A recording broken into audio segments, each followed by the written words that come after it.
नमस्कार, मैं कृष्ण आर्य और आज हम पहुंचे हैं गांव ड्योड़ा कन्या स्कूल में। और जो स्कूल की छात्राएं हैं पीछे खड़ी हैं, आपको दिखाई भी दे रही होंगी। आज गीता महोत्सव के उस पे कार्यक्रम है जो यहाँ पे बुलाई है सर जी ने। ये मंत्र सुनाएंगे, गीता के जो श्लोक है वो सारे के सारे सुनाएंगे। और सभी बच्चों को याद है, स्कूल के पेपर चले हुए हैं स्कूल में और सभी बच्चों को याद है। जो बच्चे आपके सामने खड़े हैं ये भी सारे के सारे सुनाएंगे। हाँ, सुनाएंगे बेटा।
क्या सुनाएंगे? किस पे है? गीता महोत्सव पे। कितने इसमें जो साथ भाग लेने वाले कितने साथी हैं इसमें? 4 है। शुरू करो। ग्लानि भवति भारत अभ्युत्थानम् अधर्मस्य तदात्मानं सृजाम्यहम्। हे पार्थ, आत्मा को न कोई शस्त्र काट सकता है, न ही अग्नि जला सकती है और न ही ये जल गला सकता है। नैनं छिदन्ति शस्त्राणि नैनं दहति पावकः न च कल्प्यन्तापो न शोष्यति मारुतः। हे पार्थ, ये सब सुनकर तुम्हें अवश्य ही समझ आ गया होगा। न तो हमें किसी की मरने का शोक मनाना चाहिए और न ही किसी की न मरने खुशी का प्रदर्शन करना चाहिए। हे केशव, मैं कौरवों की सेना का अवलोकन करना चाहता हूँ, इसलिए आप इस रथ को दोनों सेनाओं के मध्य ले चले। तो तुम देखना चाहते हो कि दुर्योधन को विजय बनाने के लिए कौन कौन से योद्धा शामिल हुए हैं और तुम्हें कौन कौन से योद्धाओं से युद्ध करना है। चलो।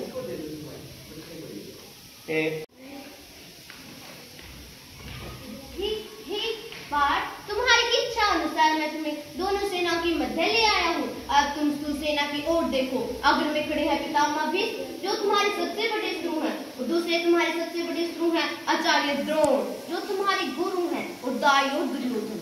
यदि तुम्हें इस युद्ध में विजय प्राप्त करनी है तो इन सबसे युद्ध करना होगा। पितामह, मेरे सबसे बड़े शत्रु कैसे हैं? जब मुझे चलना नहीं आता था उन्होंने मेरी उंगली पकड़कर मुझे चलना सिखाया था। मैं उनसे युद्ध करने के बारे में सोच भी नहीं सकता। वो मेरे गुरु हैं। और दूसरी ओर खड़े हैं आचार्य द्रोण जिन्होंने मुझे धनुर्धर की विद्या का ज्ञान दिया है।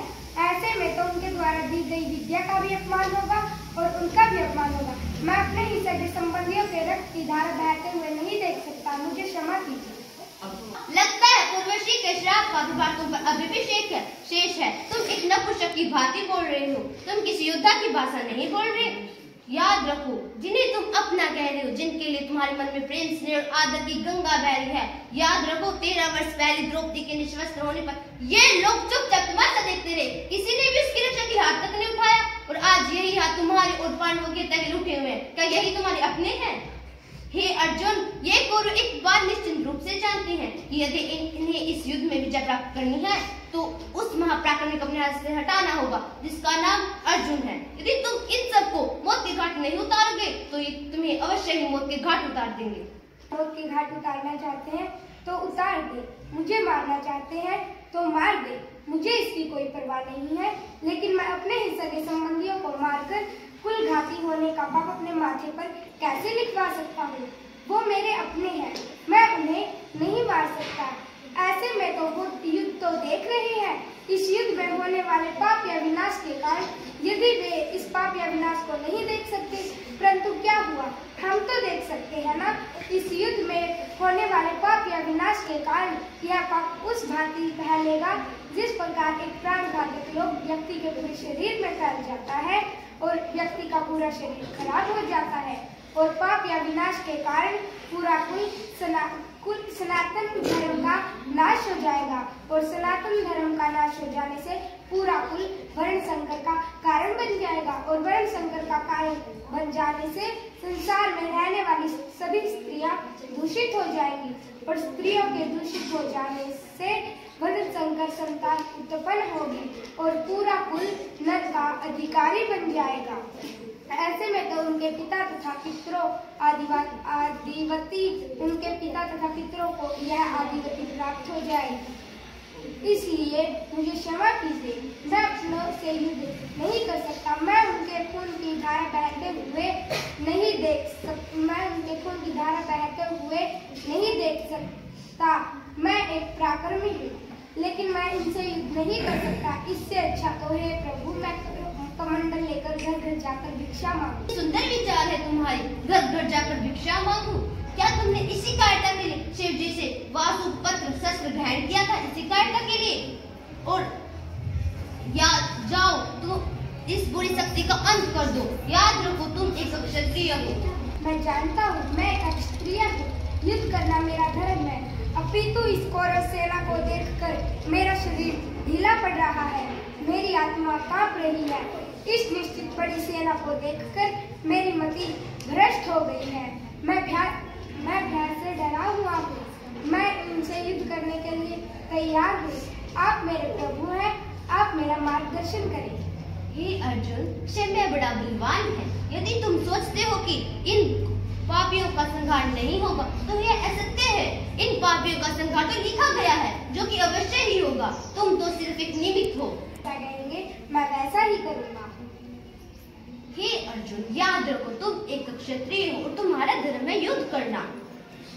तुम अपने धर्म के अनुसार युद्ध करते जाओ। केशव, आप ही बताएं, मैं सर्वश्रेष्ठ कैसे बनूं? हे अर्जुन, हमें किसी भी चीज की अधिकता नहीं करनी चाहिए, चाहे वो समय की हो या खान पान की हो। हमेशा अधिक अधिकता करने से वह घातक सिद्धि होती है। इन प्रश्नों के उत्तर जानने के लिए मेरा मन बहुत ही विचलित है। इन प्रश्नों के उत्तर जानने के लिए मेरे मन में अनेक प्रश्न उठ रहे हैं। चिंता करने की कोई आवश्यकता नहीं है। सिर्फ तुम अपने धर्म के अनुसार अच्छे प्रकार कर्म करते जाओ। हे केशव, आप मुझे रास्ता दिखाएं। मुझे अपना मार्ग स्पष्ट दिखाई नहीं दे रहा। क्या अर्जुन सूर्यास्त से पहले जैविक वध करने में सफल हो जाएगा? महाराज, रणभूमि में मन का कहा नहीं होता, तो मैं आपको कैसे बता सकता हूँ? लेकिन तुम तो युद्ध देख रहे हो, अनुमान तो लगा सकते हो। यदि जैविक बच जाए तो यह युद्ध यहीं पर समाप्त हो जाएगा। तुम्हें तो पता ही है, अर्जुन अपने वचनों का धनी है। वह अवश्य ही समाधि ले लेगा और युधिष्ठिर उस शौक में डूब जाएगा। किंतु ऐसा भी तो हो सकता है महाराज कि पांडुपुत्र अर्जुन सिंधु में इसका वध करने में सफल हो जाए और आपका ग्रह सत्य न हो। हाँ, ऐसा भी हो सकता है, किंतु जब तक ऐसा न हो, मैं ऐसा कह भी तो सकता हूँ कि अर्जुन के न होने का लाभ उठाकर आचार्य द्रोण जो युधिष्ठिर को बंदी तो बना सकता है। ऐसा हो जाए तो जयद्रथ के ऊपर ही युद्ध समाप्त हो जाएगा। और आचार्य द्रोण इस वक्त कर क्या रहे हैं? महाराज, इस समय तो आचार्य द्रोण और धृष्टद्युम्न के बीच युद्ध चल रहा है।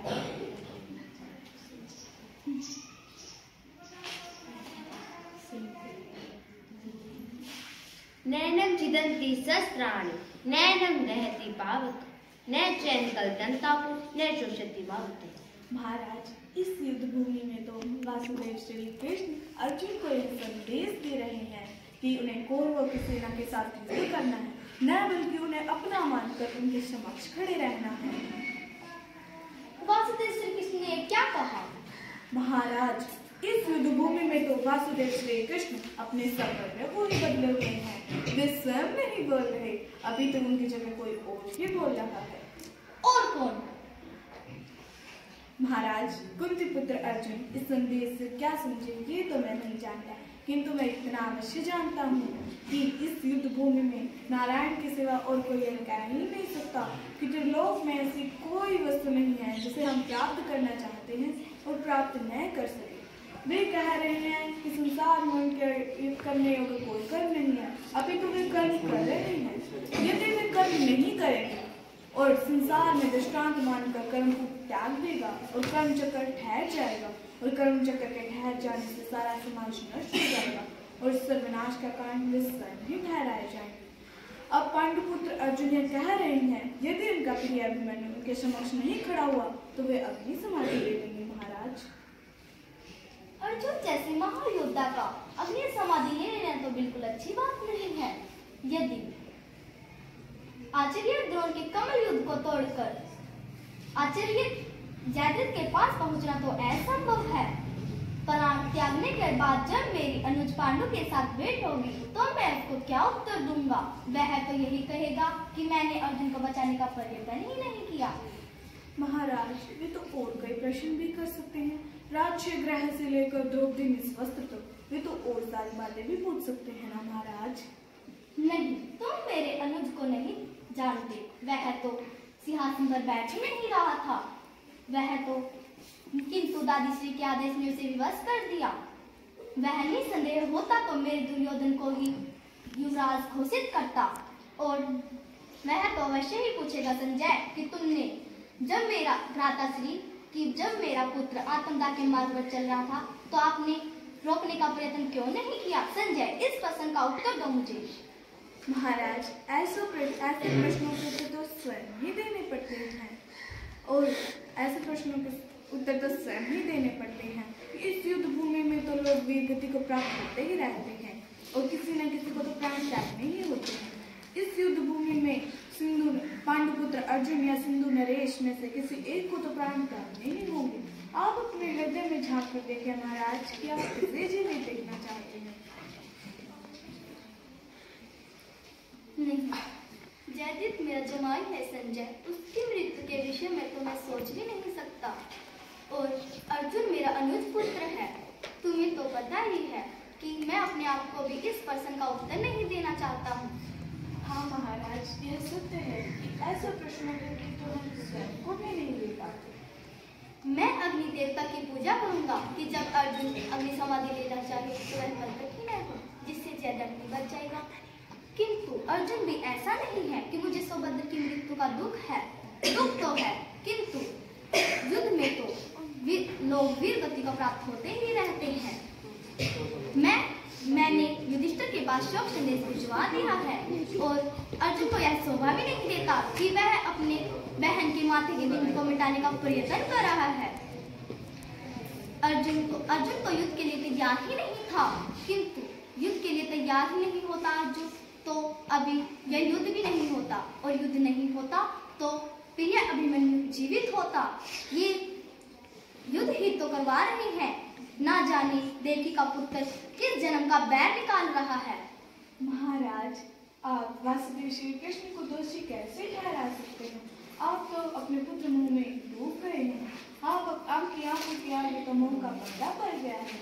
आप अपने पुत्र मोह में डूबकर सही गलत का चयन ही नहीं कर पा रहे। आप इस युद्ध के पश्चात भी यही चाहते हैं कि मेरा पुत्र दुर्योधन युवराज बने। आपको इस बात की चिंता नहीं है कि अगर यह इस प्रजा का नाश हो जाएगा तो क्या लाभ होगा दुर्योधन का युवराज बनने का? क्या लाभ होगा उसको सिंहासन प्राप्त करने का? महाराज, आप यह सोचिए, यदि यह प्रजा नष्ट हो जाएगी तो क्या होगा इस साम्राज्य का? आप तो अपने पुत्र मोह में बहुत ज्यादा ही डूब गए महाराज। आप तो सही गलत का चयन ही नहीं कर पा रहे, और आप भगवान श्री कृष्ण को ही दोषी ठहरा रहे हैं।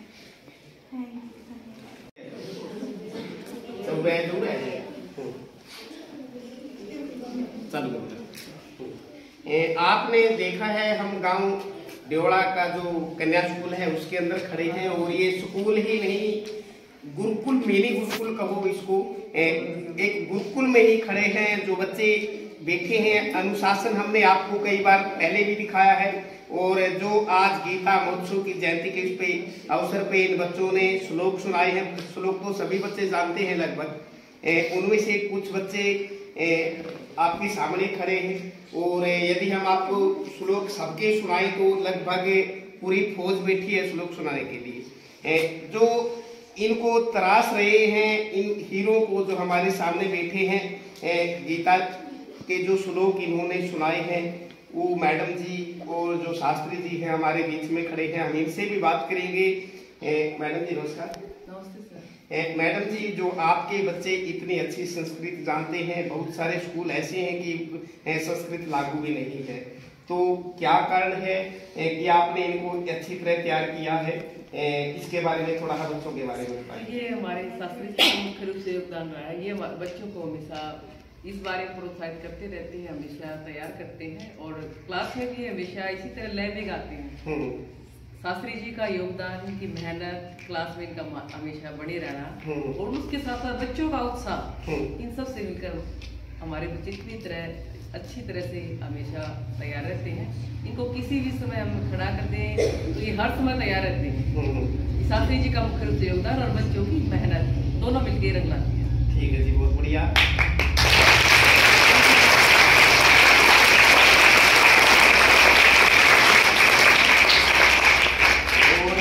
जो शास्त्री जी हैं, जो इस गुरुकुल के अंदर, मिनी गुरुकुल के अंदर बच्चों को संस्कृति जिन्होंने कूट कूट के भरी है, हमारी संस्कृति, और से महाभारत है या फिर रामायण है, जितने भी हमारे चाहे संस्कृत के श्लोक हैं, चाहे रामायण है, या जितने भी श्लोक स्कूल के अंदर गवर्नमेंट ने लगाए हुए हैं, सारे के सारे बच्चों को याद करवाना, एक स्कूल को बिल्कुल गुरुकुल की तरह रखना, और बच्चों का जो अनुशासन है बिल्कुल बढ़िया बोलना, बढ़िया चलना। हम भी इस स्कूल में पहले भी कई बार आए हों और आपने बच्चों का अनुशासन देखा भी होगा। हमारे बीच में शास्त्री जी खड़े हैं। शास्त्री जी नमस्कार। आपका शुभ नाम सर? महावीर जी। महावीर जी, जो आपने ये खोज खड़ी कर रखी है, हमने तो ऐसे बच्चे गुरुकुल में भी नहीं देखे कि आपने इतने बढ़िया श्लोक इन्होंने सुनाए हैं, नाटक किए। कृष्ण जी, बात ऐसे है, संस्कृतम अमृतम संस्कृतम जी, संस्कृत अमृत है, और इसका अध्ययन करने वाला बच्चा सभी स्टेजों पर, सभी प्रकार के प्रोग्रामों में आगे रहता है जी, और उसका दिमाग भी बढ़ता है। संस्कृत पढ़ने से बच्चे का दिमाग बढ़ता है और वह जीवन में सफल होता है। जी जी, बहुत बढ़िया सर। आप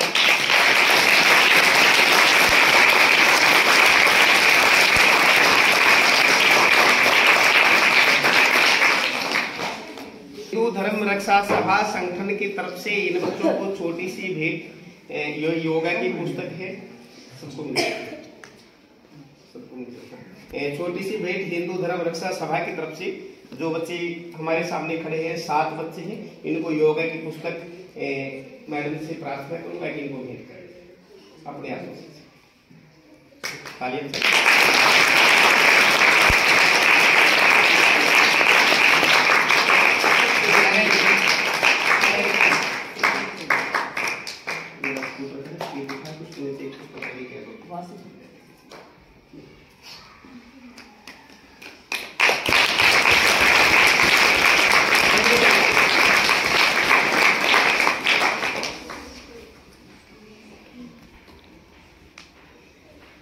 क्या नाम है आपका? खुशी। खुशी। कौन सी क्लास में? 8वीं। कैसा लगा कार्यक्रम? अच्छा। आपने बहुत अच्छी एक्टिंग की। किसे सीखी है? शास्त्री सर ने सिखाया। शास्त्री सर ने सिखाई। आपका क्या नाम है? हिमांशु। आपने भी बहुत अच्छे श्लोक सुनाए हैं। Thank you sir. इसका श्रेय किसको है? कौन सिखाते हैं आपको? शास्त्री सर। शास्त्री जी सिखाते हैं। घर का काम इसी तरह करते हैं? करते हैं। क्या नाम है? सुनदेव। अच्छा, आप भी अच्छा कार्य करते हैं। हाँ, किसने सिखाया आपको ये सब? शास्त्री जी ने। आप वैसे तो नहीं कह रहे उनके सामने? उन्होंने ही सिखाया है। हाँ, क्या नाम है आपका? काजल। कौन सी क्लास में है? 8वीं में है। संस्कृत के कितने श्लोक आते हैं आपको टोटल? 20 आते हैं। आपका नाम? प्रियंका। प्रियंका। आपको कितने श्लोक आते हैं? सभी। सभी? क्या नाम है? आप बहुत अच्छा गाते हैं, पहले भी हमने आपके गीत सुने। हाँ, क्या नाम है आपका? प्रियंका। दोनों प्रियंका। हाँ, कौन सी क्लास में? 9th में है। संस्कृत आपको कैसी अच्छी लगती है? अच्छी लगती है। कुछ बच्चों को अच्छी नहीं लगती, अंग्रेजी अच्छी लगती है, आपको संस्कृत आसान है? ठीक है, बहुत बढ़िया। जैसे कि हमने आज आपको पूरा का पूरा जो ये कार्यक्रम दिखाया गांव ढोला कन्या स्कूल में, और फिर किसी नए अपडेट के साथ आपके सामने पेश होंगे। मैं कृष्ण आर्य, एडवांस भारत न्यूज हरियाणा। जैसा कि तुमने पता है, संस्कृत भाषा भारत की संस्कार भाषा, भारत की संस्कृति है। कुछ लोगों के अंदर संकीर्णता है कि संस्कृत केवल पंडित ही पढ़ते हैं, संस्कृत का अध्ययन केवल पंडित ही कर सकते हैं, ऐसा नहीं है। संस्कृत जो भी पढ़ता है वह समाज में ऊंचे पदों पर जाता है। हमारी राजनेता हुई सुषमा स्वराज जी, उसके बराबर संस्कृत की ज्ञाता नहीं थी। वह बड़ी राजनेताओं में आती थी और उसके समान कोई भी परिवर्तन नहीं कर सकता था, कोई बोल नहीं सकता था। संस्कृत के पढ़ने वाला बच्चा सबसे ज्यादा होशियार होता है, और क्या होता है, उसकी बुद्धि बढ़ती है। ये अमेरिका के वैज्ञानिकों की खोज है। जो संस्कृत का उच्चारण करेगा, जो संस्कृत पढ़ेगा, वह पढ़ाई में इतना ही ज्यादा होशियार होगा। बच्चों में, कुछ बच्चों में संकीर्णता है, जैसे 9th क्लास में जाकर फिजिकल लेना ले, मेरे से मैंने कोई प्रॉब्लम नहीं है, परंतु संस्कृत के पढ़ने वाले बच्चे जीवन में सफल होते हैं। MBBS, IAS, HCS कुछ भी कर सकते हैं, संस्कृत से करने वाले बच्चे करते हैं। और मैं चाहता हूं कि ज्यादा से ज्यादा बच्चे संस्कृत पढ़ें, अच्छे से पढ़ें, और पढ़ाने वाले का भी मन बढ़ता है जब बच्चे काम करते हैं, अच्छा काम करते हैं। और ये मैडम जी का भी बड़ा सहयोग है, राजवाला मैडम जी का, जो समय समय पर हमें प्रेरणा देती हैं, बच्चों को भी प्रेरणा देती हैं। और ये कृष्ण जी हैं, हमारे गांव के हैं, जो बुलाने पर उसी समय आ जाते हैं। ये बड़े धन्यवाद के पात्र हैं। इसी प्रकार हम चाहते हैं कि आगे भी कृष्ण जी हमारे प्रोग्रामों में आते रहें और हमारा हौसला बढ़ाते रहें। धन्यवाद।